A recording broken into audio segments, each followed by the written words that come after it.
In the last video, we saw how we could work with data in different workbooks by linking those workbooks. Linking, however, can cause problems of its own. And Uma has a situation now where she wants to take the regional expenses from 3 different regions and sum them in a single workbook that she can send to head office. She wants to avoid the complication of working with links. A tool that can be really useful to her is the Consolidate tool.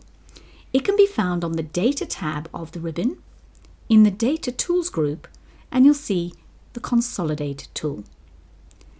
Now before we get started, as we did last time, I suggest minimize your ribbon, and then let's get our other 3 workbooks open. So Control O, click Browse, and the 3 workbooks we needed are the expenses for Melbourne, Perth, and Sydney. So use Control to select them, and then click Open. Once again, all 4 workbooks have opened, but it's easy if we can see them. So I'm going to come to my View tab this time and click Arrange All, and then OK. And there are my 4 workbooks ready to go. Now, when we want to do a consolidate, the first and possibly most important step is to make sure you're clicked in the cell where you want the consolidation to begin. A common mistake is to accidentally click in one of these workbooks and you risk overwriting your data. Now we're going to find our Consolidate tool. So I'm going to come up to Data, come to Data Tools, and there's our Consolidate. Trickier to find, but still there. This is the Consolidate dialog. The first thing you're allowed to do is choose which function you want to use. So you don't have to sum the data. You could get a count or an average or any list function really. We're going to stick with sum. And now we need to tell Excel where to get this data from. And that's what we put in this reference box. So click in the reference box. We'll start with Perth. So I'm going to come to the Perth workbook and I'm going to select everything from C7 all the way down to F28. Now, next important thing, make sure you click the Add button after adding each reference, otherwise you'll end up overwriting them. So that was Perth. Let's do Melbourne. So same thing, come to your Melbourne workbook, select everything from C7 down to F28, and click Add. And then finally, we'll do Sydney as well.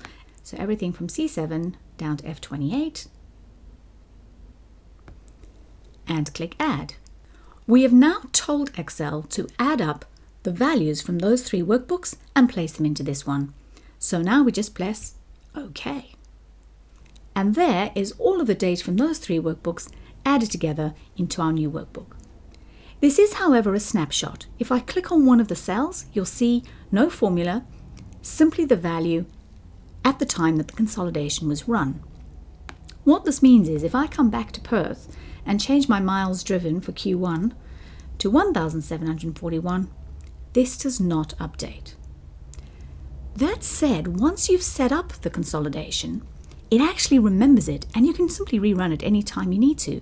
So I'm going to click back into C7, come to my data, come to Data Tools, click Consolidate, check everything's OK, and now it has picked up the changes. So once you've set up the Consolidate, you can run it as many times as you need to, and you don't need to have the worry of links. That said, if you want links, you can add them. So I'm just going to make this a little bigger so you can see what's happening. And I'm going to duplicate this worksheet because Uma actually doesn't want links. So this is just for demonstration. I'm going to hold my Control key down and drag the worksheet tab to get a copy. And then I'm just going to delete the data out.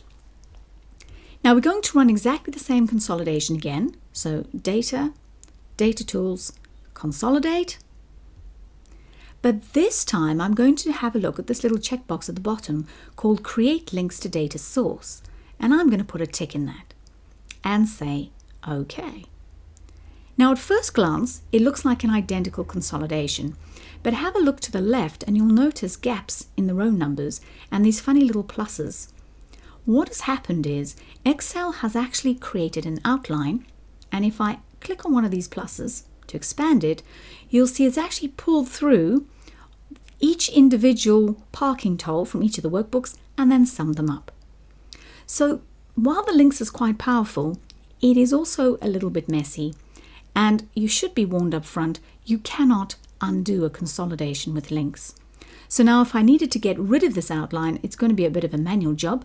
Quick heads up, select all the cells affected, come to your Data tab, come to Outline, come to Ungroup, and then Clear Outline. That will get rid of the outline for you, but then you'll still have to manually go and remove those extra rows that have been added. So just think carefully about whether this is what you want before you go about adding it. You will have noticed that the workbooks had to be identical in structure, and that is because we have used a Consolidate by Position. In the next video, we're going to look at an even more powerful Consolidate option called Consolidate by Reference, which allows our workbooks to be slightly different.